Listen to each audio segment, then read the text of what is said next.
जागर जनस्थान मीडिया, उत्तर महाराष्ट्रातील एक अग्रगण्य वृत्तवाहिनी, वृत्तपत्र आपल्या सेवेत. सांस्कृतिक, शैक्षणिक, सहकार, कृषी, कला, क्रीडा सर्वच क्षेत्रातील घटकांचा न्याय हक्कासाठी, जनजागृतीसाठी आम्ही घेऊन येत आहोत जागर जनस्थान ही आपल्या हक्काची वृत्तवाहिनी, वृत्तपत्र. Social media, print media, electronic media अशा सर्व माध्यमातून पोहोचवणार सर्वसामान्यांचा आवाज. उत्तर महाराष्ट्रातील जनतेच्या हक्काची एकमेव वृत्तवाहिनी जागर जनस्थान. जागर जनतेचा, जनतेसाठी सर्वसामान्यांच्या हक्काचा आवाज, जागर जनस्थान.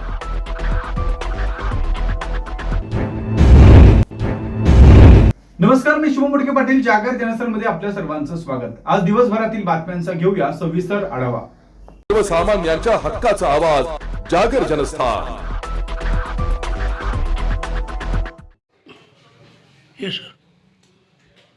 दिनांक 24/12/23 रोजी गंगापूर रोड या ठिकाणी शारदानगरमध्ये एका बंगल्यामध्ये घरफोडी झाली होती. दिवसा घरफोडी झाली होती. त्यामध्ये सुमारे 2,41,000चा मुद्देमाल चोरीला गेला होता. त्या अनुषंगाने आमच्या गुन्हे शाखा युनिटच्या अधिकारी अंमलदार आम्ही तपास करत असताना तिथल्या बंगल्याचे CCTV फुटेजच्या आधारे त्यानंतर आम्ही काही तांत्रिक विश्लेषण केलं. तांत्रिक विश्लेषणाने आम्हाला काही क्लू मिळाले होते. त्या अनुषंगाने आमचे API तोडकर्णी PSI श्रीवन यांनी सदर आरोपी हे नाशिक शहरातले असून ते सध्या दमन भागात पळून गेलेले आहेत आणि तिथे वास्तव्यात अशी माहिती मिळाली. त्यावर आम्ही तात्काळ 31 डिसेंबरच्या रात्री आम्ही तात्काळ बंदोबस्त असल्यावर आम्ही तात्काळ तिकडे आमची टीम पाठवून API तोडकर्णांची टीम त्या ठिकाणी जाऊन त्यांचा शोध घेऊन त्यांना ताब्यात घेतले. त्या आरोपींकडून आम्ही आतापर्यंत जवळजवळ 30 ग्रॅम सोन्याचा मुद्देमाल आणि टोटल 7,43,000चा मुद्देमाल हस्तगत केलेला आहे. त्या आरोपीकडून सदर आरोपींकडे चौकशीमध्ये असं कळलं की हे आरोपी हे नाशिक शहरातले हाय प्रोफाईल आरोपी आहे. हे हाय प्रोफाईल जातात, 4 व्हीलर गाडीने येतात आणि दिवसा गवळा हे जे बंगले आहेत उच्चप्रभू वसलेले बंगले, त्या बंगल्यांमध्ये हे बंगले बंद आढळले की त्या बंगल्यामध्ये घरफोडी करतात. ह्या आरोपींवर यापूर्वी नाशिक रोड उपनगर पोलीस स्टेशन हद्दीमध्ये असे बंगल्यांच्या घरफोडीचे गुन्हे आहेत. आता या आरोपींकडून आम्ही आतापर्यंत गंगापूरचे 2 गुन्हे, ओझरचा 1 आणि सिन्नरचा 1 असे 4 गुन्हे उघडकीस आणले. तसे नाशिक रोडच्या एका गुन्ह्यामध्ये हा आरोपी पाहिजे आरोपी आहे. त्या आरोपींचं नाव आहे, एकाचं नाव रोहन भोळे, एकाचं नाव ऋतिकेश काळे. सर्वसामान्यांच्या हक्काचा आवाज, जागर जनस्थान. अलीकडे काही दिवसांत बिबट्यांचा मुक्त संचार अधिक वाढला असून नागरिकांमध्ये सध्या दहशतीचं वातावरण पसरलंय. जेल रोड येथील पंचक शिवारातील बोराडे मळ्यात भर दुपारी बिबट्याचं दर्शन हे मंगळवारी घडलं. मागील काही दिवसात जय भवानी रोड परिसरातील अर्ली सेंटर या परिसरात देखील अनेक बिबट्या या ठिकाणी पाहायला मिळत आहे. मात्र जेल रोड परिसरातील पंचक शिवारात असलेल्या बोराडे मळ्यात मादी बिबट्या आणि 2 बछडे देखील या ठिकाणी आढळून आले. पंचक शिवारात बोराडे मळ्यात वास्तव्यात असलेल्या रामभाऊ बोराडे यांची शेती आहे. मंगळवारी दुपारच्या सुमारास बोराडे कुटुंबीय आपल्या शेतीत काम करत असताना एक मादी बिबट्या आणि 2 बछडे त्यांना दिसले. त्यांची हालचाल बघून बोराडे कुटुंबीय घाबरले, पण नागरिकांचा आरडाओरडा ऐकून बिबट्या आणि बछडे त्या ठिकाणून पळून गेले. हा सर्व प्रकार मात्र CCTV कॅमेऱ्यात काहीसा कैद झाल्याचं देखील पाहायला मिळालंय. ज्या ठिकाणी बिबट्या आणि बछडे आढळले त्या ठिकाणी मळे परिसर असला तरी देखील आजूबाजूने नागरी वसाहत. या परिसरातील नागरिक थंडीचे दिवस असल्याने मॉर्निंग वॉकला जात असताना लहान मुले शाळा व क्लाससाठी बाहेर पडत असतात. त्यामुळे बिबट्याचं दर्शन झाल्यानं नागरिकांमध्ये आता सध्या भीतीचं वातावरण पसरलंय. वारंवार दिसणाऱ्या बिबट्यांमुळे नागरिक दहशतीखाली असून नागरिकांकडून आता या परिसरात पिंजरा लावण्याची मागणी आता जोर धरू लागली आहे. मात्र या संपूर्ण परिस्थितीवर वन विभाग या ठिकाणी काय उपाययोजना करताय हे पाहणं देखील आता पुढील काळात महत्त्वाचं असणार आहे. जागर जनस्थानसाठी संदीप नवसे, नाशिक रोड. सर्वसामान्यांच्या हक्काचा आवाज, जागर जनस्थान. अंबड MIDCतील सिमेंट्स कंपनीत एका वर्षापूर्वी झालेल्या चोरीचा छडा लावत चुंचाळे पोलिसांनी दमदार कामगिरी केली आहे. आर्थिक गुन्हे शोध पथकानं तब्बल 39,25,000चा मुद्देमाल हस्तगत केला आहे. अंबड MIDC येथील सिमेंट्स कंपनीत एका वर्षापूर्वी चोरी झाल्याची घटना घडली होती. या प्रकरणी अंबड पोलीस ठाण्यात गुन्हा देखील दाखल करण्यात आला होता. या प्रकरणाचा वर्षभरापासून तपास सुरू होता. मात्र पोलिसांच्या हाती अधिकृत माहिती लागलेली नव्हती. मात्र आता या प्रकरणाचा छडा पोलिसांनी लावला असून पोलिसांनी तब्बल 39 लाखांचा मुद्देमाल जप्त केलाय. प्रभारी पोलीस निरीक्षक मनोहर कारंडे यांच्या मार्गदर्शनाखाली गुन्हे शोध पथकाचे पोलीस उपनिरीक्षक संदीप पवार, पोलीस उपनिरीक्षक पाडेकर यांच्यासोबत अंमलदारांची टीम तयार करण्यात येऊन तपासाच्या सूचना देण्यात आल्या होत्या. त्यानंतर मिळालेल्या माहितीच्या आधारे एका संशयित आरोपीस ताब्यात घेण्यात आला. पोलिसांकडून त्यांची कसून चौकशी करण्यात आली. त्यावेळी त्यांचं या गुन्ह्यात सहभाग असल्याचं देखील निष्पन्न झालं. रिमांड न्यायालयाकडून त्याला पोलीस कोठडी देण्यात आली आहे. अधिक तपास केला असता त्याने इतर साथीदारांच्या मदतीने देखील हा गुन्हा केल्याची माहिती समोर आली. त्यानंतर या साथीदारांना देखील सापडून पोलिसांनी अटक केली आहे. साहेब, माननीय झोंटू मॅडम, मोनिका रावत मॅडम, माननीय सहाय्यक पोलीस आयुक्त शेखर देशमुख साहेब यांनी घरफोडी चोरीचे गुन्हे उघडकीस आणण्याबाबत आम्हाला वेळोवेळी सूचना दिलेल्या होत्या. त्यानुसार सिमेंट्स कंपनी या ठिकाणी झालेल्या चोरीच्या गुन्ह्याची आम्हाला गोपनीय माहिती मिळाली होती. PSI पाडेकर यांच्याकडे त्या गुन्ह्याचा तपास होता. त्यांनी त्या गुन्ह्याचे तांत्रिक विश्लेषण केले आणि आम्हाला मिळालेली गोपनीय माहिती आहे. या आधारे आम्ही कंपनीतील कामगार यांना या ताब्यात घेतलं आणि त्यानंतर हा पूर्णपणे गुन्हा उघडकीस झालेला आहे. त्यामध्ये 22 लाखाचे कॉपर आम्ही जप्त केलेले आहे. तसेच इतर साहित्य 17,25,000 असे एकूण 39,25,000चा मुद्देमाल हस्तगत केलेला आहे. यामध्ये एकूण 15 आरोपींना आम्ही अटक केलेली आहे. आतापर्यंत अजून गुन्ह्याचा तपास चालू आहे. सर, यामध्ये अजून आरोपी निष्पन्न होण्याची शक्यता आहे? अजून आरोपी निष्पन्न होण्याची शक्यता आहे. गुन्ह्याचा तपास चालू आहे. आरोपींनी चोरी केलेला मुद्देमाल एका भंगार व्यावसायिकाला विकल्याचं समोर आलं. त्यानंतर भंगार व्यावसायिकाला देखील ताब्यात घेऊन त्याच्याकडून देखील चोरी केलेला 39 लाखांचा मुद्देमाल जप्त करण्यात आला. यामध्ये 22 लाख रुपये किमतीचे तांबे, 5 लाख रुपये किमतीचे JCB, 6 लाख रुपये किमतीची एक बोलेरो पिकअप, 6 लाख रुपये किमतीच्या 2 4-चाकी गाड्या, 15,000 रुपये किमतीची बाईक, 4,000 रुपये किमतीचा कटर मशीन, 6,000 रुपये किमतीची व्हीलबॅरी असा एकूण 39,25,000 रुपयांचा मुद्देमाल हस्तगत करण्यात आला. MIDC पोलीस स्टेशन हद्दीमध्ये सिमेंट्स कंपनीमध्ये कॉपर चोरी गेल्याची तक्रार आमच्याकडे प्राप्त झाली होती. सदर कॉपर हे जवळजवळ 3,000 किलोचे कॉपर चोरीला गेले होते. त्या अनुषंगाने आम्ही माहिती काढली, गुन्हा दाखल केला आणि माहिती मिळाल्यानंतर आमच्या असं लक्षात आलं की त्या कंपनीतलेच काही वर्कर, काही सिक्युरिटी गार्ड त्याच्यामध्ये सामील आहेत आणि त्यांनी अशा प्रकारची चोरी केल्याचं लक्षात आलेलं आहे. आणि हा गुन्हा आम्ही उघड केलेला आहे आणि जवळजवळ आत्तापर्यंत या गुन्ह्यामध्ये गेलेला 90% माल आम्ही रिकवर केलेला आहे. एकूण जी रिकव्हरी झालेली आहे ती जवळजवळ 39 लाखाची रिकव्हरी आमची ह्या ठिकाणी झालेली आहे. सदर कारवाई कशी झाली, त्यामध्ये कुठले कुठले आरोपी अटक केलेले आहेत याबाबतची सविस्तर माहिती जे टीम लीडर आहेत PI कारंडे ते आपल्याला ह्या ठिकाणी देतील. या कामगिरीचे पोलीस आयुक्त संदीप कर्णिक, त्याचबरोबर उपायुक्त मोनिका राव, सहाय्यक पोलीस आयुक्त शेखर देशमुख यांनी देखील या संपूर्ण टीमचं अभिनंदन केलं. जागर जनस्थानसाठी संदीप नवसे, नाशिक. या बातम्यांचा घेऊया छोटासा ब्रेक. बघत राहा जागर जनस्थान. अडवतकर ज्वेलर्स म्हणजे आपल्या विश्वासाचं प्रतीक. अडवतकर ज्वेलर्स घेऊन आलंय आपल्यासाठी खास ऑफर. सोने आणि चांदीच्या खरेदीवर हमखास ऑफर फक्त अडवतकर ज्वेलर्स या ठिकाणी. तर वाट कसली बघताय, नक्की भेट द्या अडवतकर ज्वेलर्सला.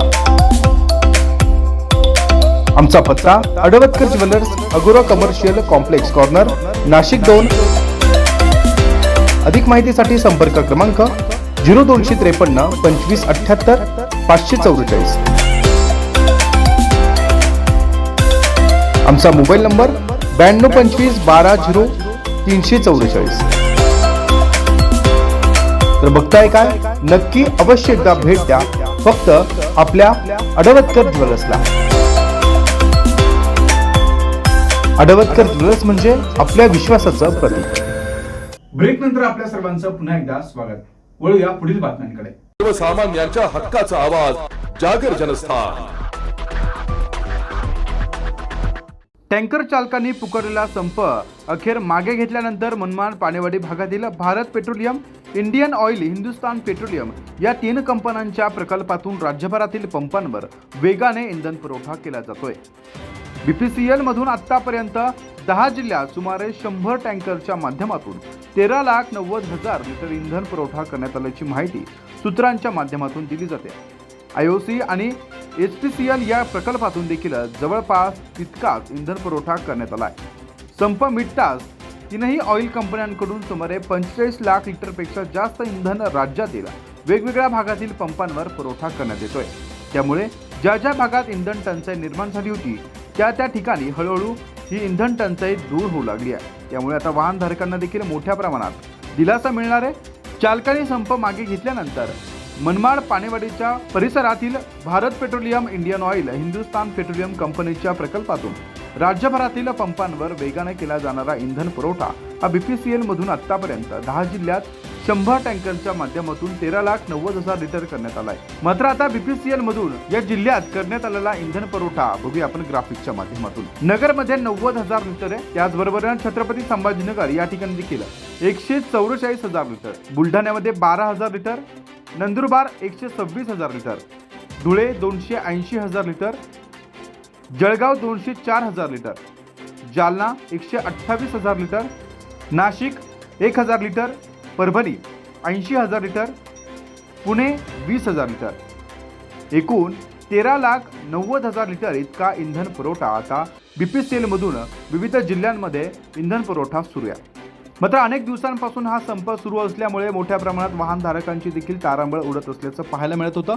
मात्र सध्या इंधन पुरवठा हा सुरळीत होऊ लागल्यामुळे अनेक ठिकाणी वाहनधारकांना आता मोठ्या प्रमाणात या इंधन टंचाईपासून मुक्तता मिळणार असल्याचं देखील पाहायला मिळणार आहे। जागर जनस्थानसाठी अमीन शेख, मनमाड। सर्वसामान्यांच्या हक्काचा आवाज, जागर जनस्थान। इटानगर, अरुणाचल प्रदेश या ठिकाणी सुरू असलेल्या राष्ट्रीय वेटलिफ्टिंग स्पर्धेत साईराज राजेश परदेशी याने 133 kilo snatch, 161 kilo clean jerk असे 294 किलो वजन उचलून सलग दुसऱ्या राष्ट्रीय युथ वेटलिफ्टिंग स्पर्धेमध्ये सुवर्ण पदक व ज्युनियरमध्ये रौप्य पदक पटकावलंय। साईराज विद्यालयात 11वीत शिकत असून भारतीय क्रीडा प्राधिकरण औरंगाबाद या ठिकाणी वेटलिफ्टिंगचे प्रशिक्षण घेतोय। पूजा राजेश परदेशी हिने सिनियर्समध्ये 64 किलो वजनी गटात चांगली कामगिरी केली आहे। यशस्वी खेळाडूंना छत्री विद्यालयाचे क्रीडा प्रशिक्षक प्रवीण व्यवहारे, आंतरराष्ट्रीय प्रशिक्षक तृप्ती पाराशर यांचे मार्गदर्शन वेळोवेळी लाभले। जागर जनस्थानसाठी अमीन शेख, मनमाड। सर्वसामान्यांच्या हक्काचा आवाज, जागर जनस्थान। नांदगाव वन विभागाच्या हद्दीतील कुंढार शिवारातील हाकेबस्ती या ठिकाणी मोर, हरण, काळवीट यांची शिकार करणाऱ्या टोळीला नांदगाव पोलीस त्याचबरोबर वन विभाग व ग्रामस्थांच्या मदतीने अटक करण्यात आली आहे। यात आरोपी शेख इरफान अजुमपीर मोहम्मद वय वर्ष 54, अफजल अहमद अशफाक अहमद वय वर्ष 35 राहणार मालेगाव यांच्याकडून बंदुका, जिवंत काडतुसे, कोयता, लोखंडी चाकू, सोलर प्लॅन्ट, कुऱ्हाड, हुंडा कंपनीची 4 चाकी गाडी असा एकूण 6,40,000चा मुद्देमाल जप्त करण्यात आला आहे। गुन्हा रजिस्टर नंबर 2/2024 अंतर्गत हत्यार कायदा कलम भारतीय दंड संहिता 354/425 या नियमानुसार गुन्हा दाखल करण्यात आला आहे। आरोपींना न्यायालयात हजर केले असून पुढील तपास नांदगाव पोलीस निरीक्षक प्रीतम चौधरी यांच्या मार्गदर्शनाखाली सुरू आहे। पोलीस उपनिरीक्षक संतोष बहारकर हे देखील या ठिकाणी तपास यंत्रणेमध्ये सामील आहे।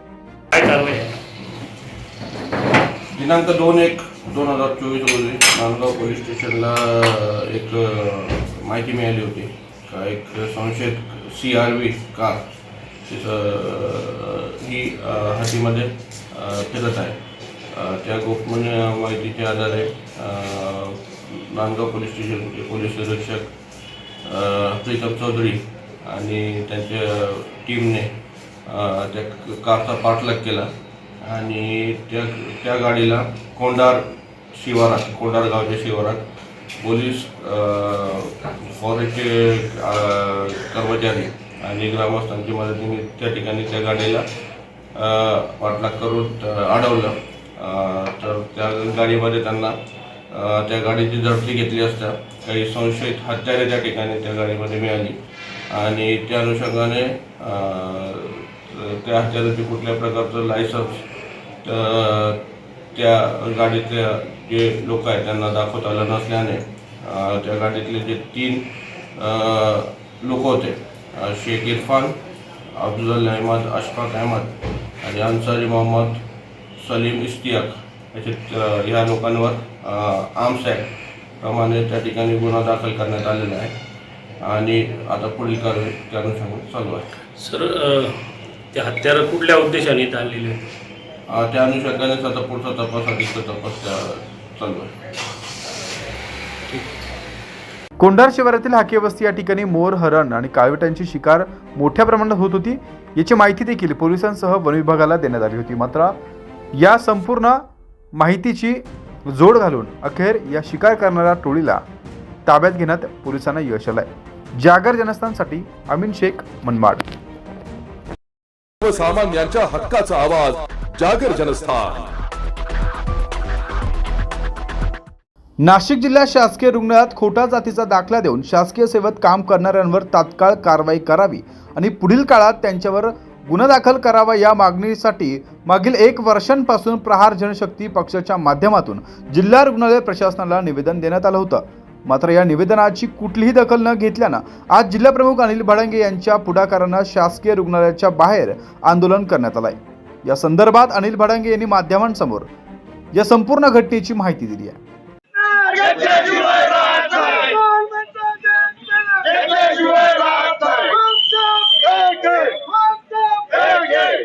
अरे भ्रष्ट प्रशासनाचं करायचं काय? भ्रष्ट प्रशासनाचं करायचं काय?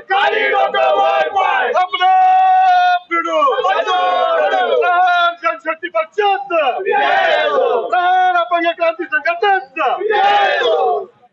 नाशिकमधील सिव्हिल जे हॉस्पिटल आहे इथं प्रचंड प्रमाणात भ्रष्टाचार चालतो. माझे 2 मुद्दे आहे का इथे जो मिलिंद पवार नावाचा एक कर्मचारी आहे त्याने खोटं जातीचं प्रमाणपत्र देऊन इथे तो सर्व्हिसला लागलेला आहे. गेले 5 वर्षापासून सर्व्हिस करतो आहे. तो पत्र देऊन मला 1 वर्ष झालं, मात्र यांनी पत्राला केराची टोपली दाखवली आहे. पूर्ण पुराव्यासह मी इथं निवेदन दिलेलं आहे, मात्र अजूनही त्या कर्मचाऱ्याला इथं कामावर काढलेलं नाहीये. सिव्हिल हॉस्पिटलचं प्रशासन, सिव्हिल सर्जन या सर्वांचा एक मिळून जुळून हा घोटाळा आहे. त्याला निलंबित केल्याशिवाय आम्ही आंदोलन मागे घेणार नाही. दुसरा विषय आहे अमरनाथ यात्रा, जे आपल्या भारताचं दैवत आहे. अमरनाथ यात्रेला जाण्यासाठी मेडिकल फिटनेसचं सर्टिफिकेट लागतं, मात्र सिव्हिल हॉस्पिटलमध्ये कोणत्याही प्रकारचा केस पेपर न काढता, कोणत्याही प्रकारची टेस्ट न घेता मेडिकल फिटनेस सर्टिफिकेट 500 ते 1000 रुपयांमध्ये दिलं जातं. डॉक्टरांच्या फक्त सह्या घेतल्या जातात, खोट्या सह्या मारल्या जातात. असे तो मते म्हणून कोणीतरी कर्मचारी, त्याला जोपर्यंत निलंबित करणार नाही तोपर्यंत आम्ही आंदोलन मागे घेणार.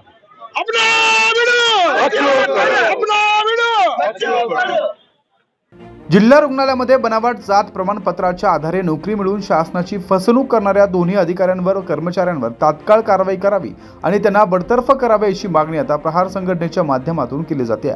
मात्र या संदर्भात जिल्हा रुग्णालय प्रशासनाच्या माध्यमातून पुढील काळात काय निर्णय घेतं हे देखील बघणं महत्त्वाचं असणार आहे. मात्र प्रहार संघटनेच्या आंदोलनानंतर जिल्हा रुग्णालय प्रशासन पुन्हा एकदा एका नव्या विषयानं चर्चेत आलंय. नेहमी चर्चेत असलेलं नाशिक जिल्हा रुग्णालय पुन्हा एका नव्या विषयाने चर्चेत आल्यामुळे आता शासकीय रुग्णालयामध्ये नोकरीसाठी बनावट जातीच्या दाखल्यांचा देखील आधार घेतला जातोय आणि या संदर्भात अनेक वर्षांपासून खोटा जातीचा दाखला देऊन नोकरी मिळवून या अधिकाऱ्यांवर कोणतीही शासकीय यंत्रणेचा धाक उरलेला नसल्याचं यातून पाहायला मिळत आहे. मात्र पुढील काळात पुन्हा एकदा या संपूर्ण घटनेची माहिती शासकीय रुग्णालयाच्या माध्यमातून प्रहार संघटनेच्या पुढाकारानं समोर आल्याचं पाहायला मिळत आहे. मात्र येणाऱ्या काळात या शासकीय रुग्णालयामध्ये बनावट जातीचे दाखले देऊन नोकरी दिली जाते का याची देखील दखल प्रशासन कशा प्रकारे घेत आहे हे देखील बघणं महत्त्वाचं असणार आहे. जागर जनस्थानसाठी शुभम बोडके पाटील, नाशिक. सर्वसामान्यांच्या हक्काचा आवाज, जागर जनस्थान. आगामी लोकसभा निवडणूक अवघ्या काही महिन्यांवर येऊन ठेपली आहे. त्या दृष्टीनं नागरिकांमध्ये मतदान यंत्रणाबाबत जनजागृती मोहीम राबवण्यात येते आहे. या पार्श्वभूमीवर येवला या ठिकाणी इलेक्ट्रॉनिक मतदान यंत्राबाबत जनजागृती मोहीम राबवण्यात आली.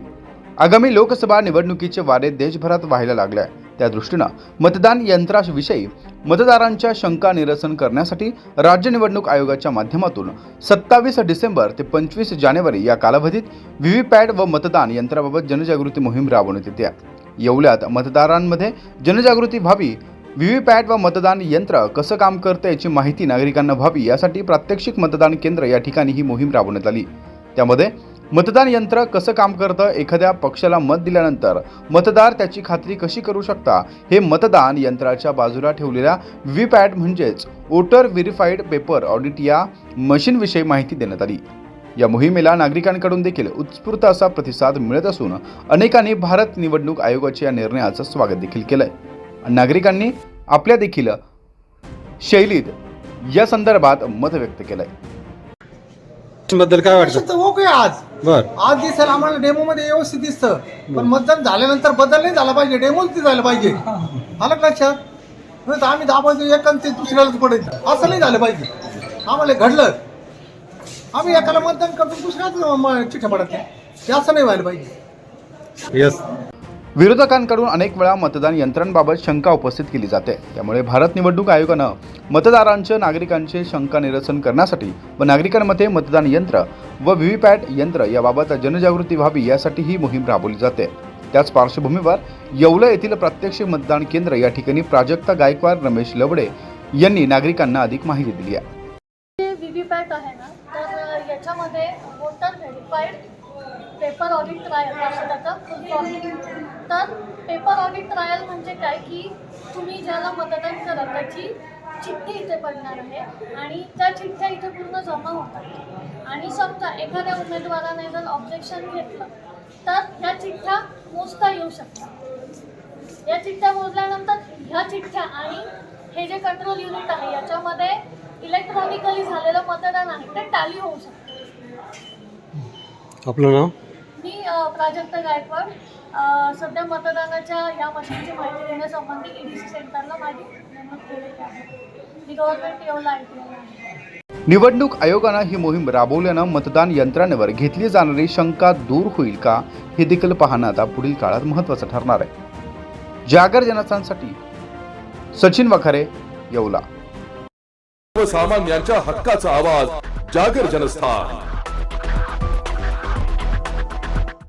एकमेकांचे पक्के विरोधक असलेले राष्ट्रवादी शरद पवार गटाचे आमदार एकनाथ खडसे आणि भाजपचे आमदार मंगेश चव्हाण यांनी सोबत चहापाणी घेतल्यानं राजकीय वर्तुळात अनेकांच्या भुवया उंचावल्या.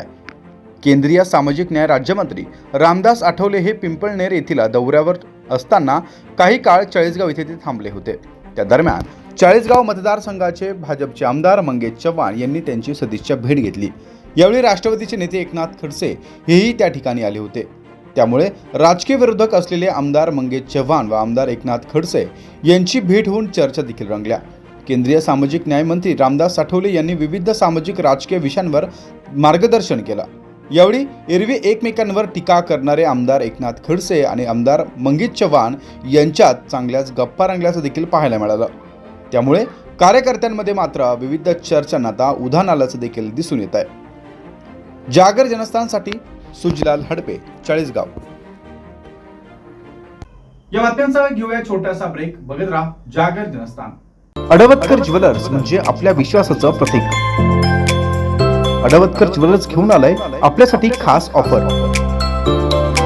सोने आणि चांदीच्या खरेदीवर हमखास ऑफर फक्त अडवतकर ज्वेलर्स या ठिकाणी. तर वाट कसली बघताय, नक्की भेट द्या अडवतकर ज्वेलर्सला. आमचा पत्ता अडवतकर ज्वेलर्स, अगोरा कमर्शियल कॉम्प्लेक्स कॉर्नर, नाशिक 2. अधिक माहितीसाठी संपर्क क्रमांक 0253 2578 544. आमचा मोबाईल नंबर 9225 12 0344. तर बघताय काय, नक्की अवश्य एकदा भेट द्या फक्त आपल्या अडवतकर ज्वेलर्सला. अडवतकर ज्वेलर्स म्हणजे आपल्या विश्वासाचं प्रतीक. ब्रेक नंतर आपल्या सर्वांचं पुन्हा एकदा स्वागत.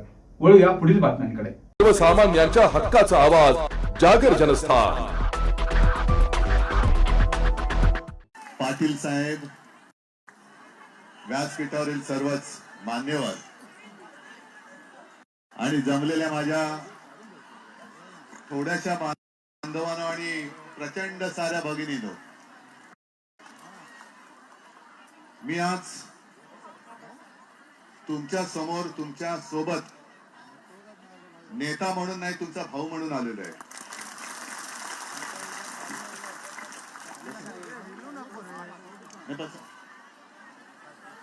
नवीन वर्ष नेहमीच्या प्रथेप्रमाणे जयदराटीप्रमाणे सुरू झालेलं आहे.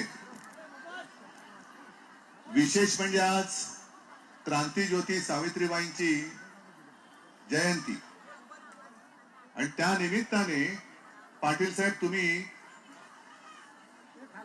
हे आंदोलन मुंबईमध्ये आणलेलं आहात.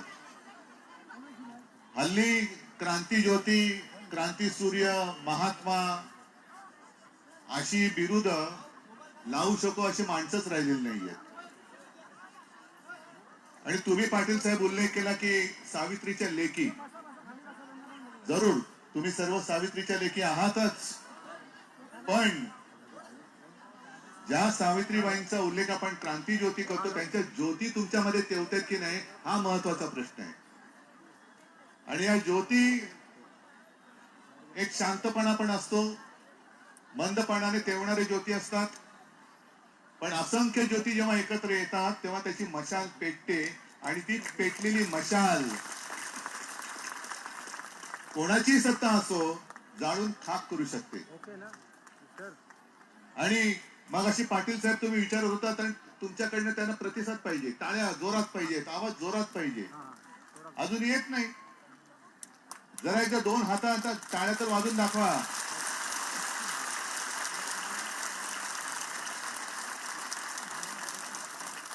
या टाळ्या मी माझ्या भाषणासाठी नाही वाजवून घेतल्या, तर तुमच्या हातात काय ताकद आहे. जे हात जनतेची सेवा करतात, म्हणजे मी तर म्हणेन तुम्ही देशाची सेवा करता, ते सेवा करणारे हात जर एकमेकावरती आपटले तर आवाज एवढा येतो. सरकारच्या कानाखाली आपटला तर केवढ्या मोठा येईल.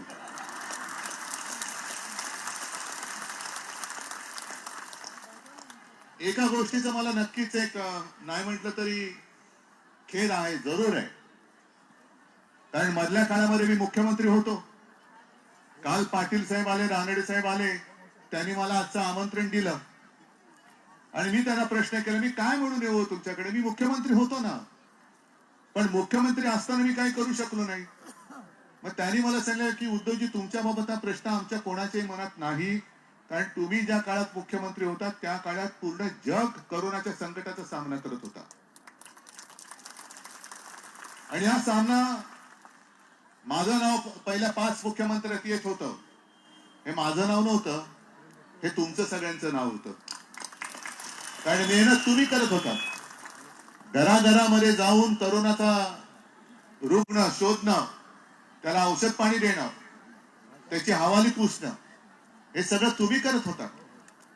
आणि आज सुद्धा डिसेंबर पासून तुमचा हा लढा सुरू आहे. ऐकतंय सरकार? म्हणजे आता काही 2-3 प्रश्न पाटील साहेब तुम्ही बोलत तेच मी घेतोय. त्यांनी विचारलं नवरा ऐकतो का? अरे हो की नाही? मी त्यांना तेच म्हटलं, नवरा म्हणजे काय सरकार आहे न ऐकायला? पण नवरा ऐकतो तर सरकार का नाही ऐकत? कारण आपण अजूनही एक थोडीशी करुणा, दयाबुद्धी तुमच्या मनामध्ये आहे. प्रत्येक वेळेला आंदोलन पेटलं की मंत्री येतात आणि मग जरा हे अधिवेशन जाऊ द्या, पुढच्या अधिवेशनात आम्ही याचा निकाल लावतो. अरे पहिलं पुढच्या अधिवेशनात पहिलं तू टिकशील का? तुझं सरकार राहील का? तुला दिल्लीतनं जसं बोललं जातं, करावं लागतं तसं तू करतोस. मी नागपूरच्या अधिवेशनाच्या काळात तिकडे नागपूरला होतो, त्यावेळेला मला ते जुनी पेन्शन योजनेसाठी ती सगळी नेते मंडळी आली आणि त्यांनी मला आमंत्रण दिलं. मी गेलो तिकडे आणि तिथे जे मी बोललो तेच तुम्हाला सांगतोय की जर आपलं वर्षातही तुम्ही माझ्या मंत्रिमंडळातल्या सहकारी होत्या, आणखीन काही सहकारी इकडे असतील, काय झालं की कोरोनाचं संकट टळलं आणि जरा कुठे कामाला सुरुवात करतो तेवढ्यात माझ्या ऑपरेशनचं खटलं निघालं. त्यातनं जरा कुठे उभा राहतोय तेवढ्यात त्यांनी गद्दारी करून आपलं सरकारच पाडलं. पण सरकार पाडलं नसतं तर तुम्हाला आज आंदोलनासाठी इकडे यावं लागलं नसतं. हा माझा तुम्हाला दिलेला शब्द आहे. अजूनही तुमची ताकद जी आहे ना, तुमची सेवा, ही ज्यांना कळत नाही ते कृतज्ञ लोक आहेत. अगदी नवजात अब्रका असो, शिशु असो, 6 वर्षापर्यंतची आज जवळपास 3 लाख बालकं आहेत ज्यांना पोषक आहार मिळत नाही. आता नुसत्या जाहिराती बघायच्या, गुटगुटीत मंत्र्यांचे फोटो बघायचे आणि सुदृढ भारत. गुटगुटीत मंत्री म्हणजे भारत सुदृढ नाही, महाराष्ट्र सुदृढ नाही. आरोग्यमंत्री सुदृढ असतील खेकडे खाऊन, पण खरा जो भारत आहे त्याला सुदृढ करण्याचं काम तुम्ही करता. कुपोषित बालकं असतील आणि काही ठिकाणी खरोखर कुपोषित माता सुद्धा आहेत. मला माहिती आहे कुपोषित माता सुद्धा आहेत, कुपोषित महिला आहेत. काही गर्भवती महिला त्यांची आरोग्याची तपासणी तुम्ही करता.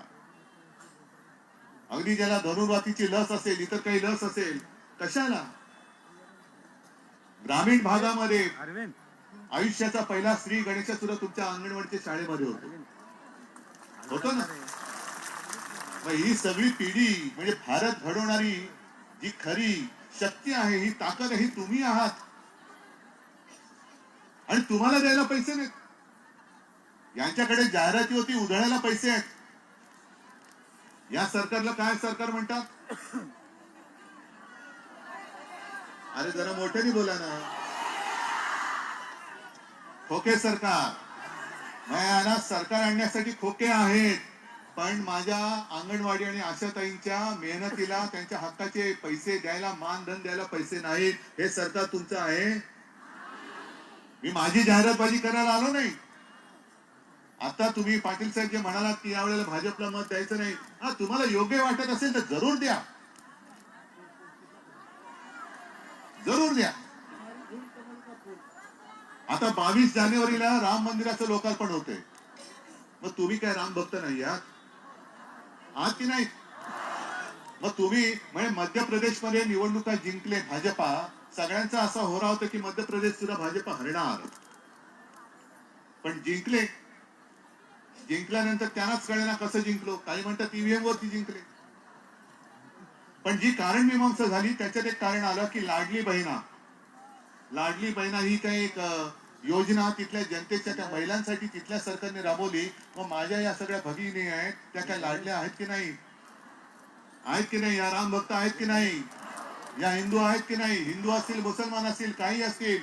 पण आज माझ्या जो म्हणतो ना पण तळागाळातला महाराष्ट्र तिथपर्यंत कोण जात? करोनामध्ये मी तुम्हाला जे सांगितलं ना, नाव माझं झालं, पण त्या नावाचं खरं श्रेय हे तुमचं आहे, कारण तुम्ही घरोघरी जात होता. याची मला जाणीव आहे.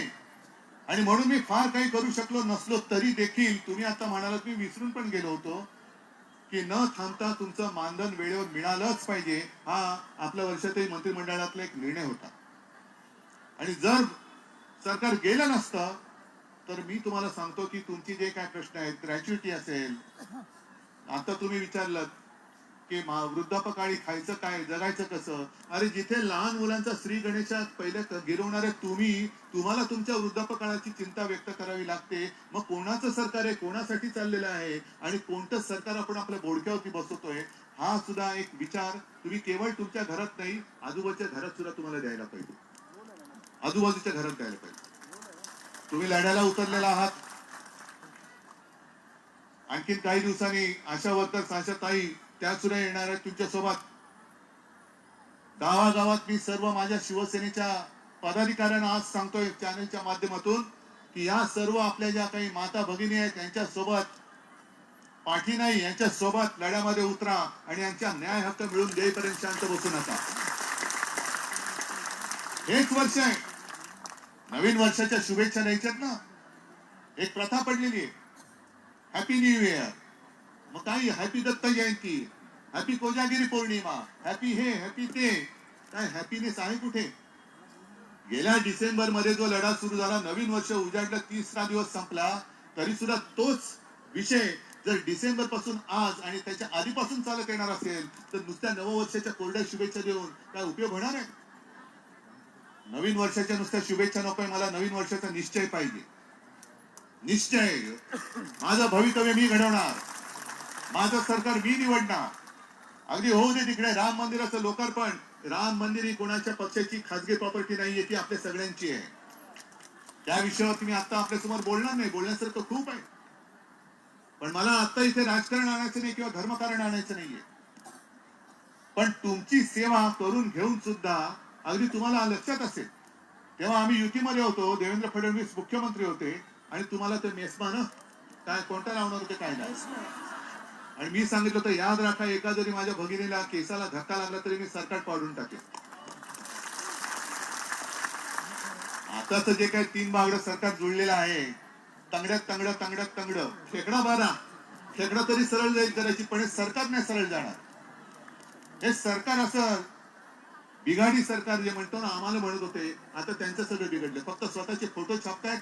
मध्ये तर मी ऐकलं की देशभर रेल्वे स्टेशन वरती सेल्फी पॉइंट तयार केले. कोणाबरोबर फोटो? कोणाबरोबर? अरे बोला ना तुम्ही. मोदींबरोबर फोटो. एका सेल्फी पॉइंटची त्यांना विचारलं आरटीआयच्या अंतर्गत याला खर्च किती आला, तर खर्च त्यांनी सांगितलं किती, 6 का 6.5 लाख रुपये. 6.5 लाख रुपये पाटील साहेब एका सेल्फी पॉइंटला. असे देशभरात किती झाले असतील? आणि सेल्फी काढून काय मिळणार तुम्हाला? म्हणजे त्या तिथे जे काही चोचले पुरवले जातात सरकारचे जाहिरातीचे, हे माझ्या कार्यकर्त्या ज्या महिला आहेत, ज्या देशसेविका आहेत, जनसेविका आहेत, त्यांना त्यांच्या हक्काचं का देत नाही? सेल्फी पॉइंट काढला पंतप्रधान बरोबर, काय घरात काय मिळालं? रामलल्लाचं दर्शन जरूर, मी सुद्धा जाणार आहे राम मंदिरामध्ये, पण ते कोणाच्या आमंत्रणाची मला गरज नाहीये. जसं मी पूर्वी गेलो होतो तसं जेव्हा माझ्या मनात येईल त्यावेळेला मी राम मंदिरात जाईन. पण दर्शन घेतल्यानंतर पुन्हा प्रश्न हाच येतो की माझ्या घरामध्ये गेल्यानंतर मी माझ्या मुलाबाळांना खायला काय देऊ? जो पोषक आहार तुम्ही कुपोषित बालकांना देता, तुम्ही सर्व त्या कुपोषित बालकांची वगैरे काळजी घेता, पण तुमचं कुटुंब कुपोषित राहतं. तुम्ही स्वतः कुपोषित आहात. कुपोषित म्हणजे काहीच मिळत नाहीये. कोणी लक्ष द्यायचं याच्याकडे? कोणी आवाज उठवायचा?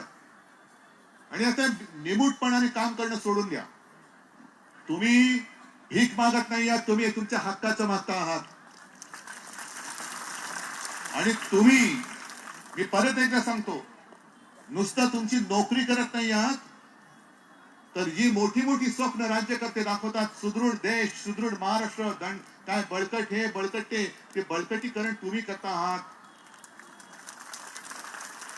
जिथे आम्ही जाऊ शकत नाही तिथे तुम्ही जात आहात. अत्यंत दुर्गम भागात जातात, ग्रामीण भागात जाता, घराघरात जाता, आणि तुम्ही तुमचं काम करता. म्हणून असं अजिबात समजू नका की मागताय तुम्ही, हा कोणी तुम्हाला काही देणं म्हणजे काही उपकार करणार नाही. तुम्हाला तुमच्या हक्काचं जे आजपर्यंत मिळायला पाहिजे होतं ते मिळालं नाही, म्हणून तुम्ही रस्त्यावरती उतरलेला आहात. आणि या संपूर्ण लढ्यात पाटील साहेब, मी इकडे नेतेपणा करायला आलेलो नाही. मी अजिबात तुमच्यावरती नेतृत्व गाजवायला आलेलो नाही. मी तुमचा भाऊ म्हणून आलेलो आहे. माझे सगळे सहकारी आहेत आणि माझ्या या सगळ्या महिला पदाधिकारी आहेत, ह्या तुमचे बांधव आणि भगिनी म्हणून आले. अगदी वर्षाताई सुद्धा तुमची बहीण म्हणून आलेली आहे. नेतृत्व तुम्हीच करायचंय. आम्ही नेतृत्व तुमचं करणार नाही. तुमच्या नेतृत्वामध्ये आम्ही फूट पाडणार नाही, तुमच्यामध्ये आम्ही फूट पाडणार नाही, पडू देणार नाही. पण जिथे जिथे तुम्हाला वाटेल आमची गरज आहे, तुम्ही जसं काल आलात, हक्काने मला बोलवलात, तसं केव्हाही हक्काने बोलवा. हा तुमचा भाऊ सदैव तुमच्या सोबत आहे, हे एक वचन आणि हा विश्वास द्यायला तुमच्याकडे मी आलेला आहे. तुमच्या लढ्याला मी शुभेच्छा देतो. आणि सरकारमध्ये जर जरा जरी काही संवेदना असेल तर हे सरकार पडायच्या आत तुमच्या मागण्या ते मान्य करतील. नाही तर आपलं सरकार तुम्ही आणणारच आहात. त्या आल्यावरती पहिला निर्णय हा घेतला जाईल. बस, तुम्हाला एकदा शुभेच्छा देतो. धन्यवाद. जय हिंद, जय महाराष्ट्र. या बातम्यांसह आजचं बातमीपत्र इथेच संपलं. पुन्हा भेटूया पुढील प्रसारणात. तोपर्यंत धन्यवाद. बघत राहा जागर जनस्थान.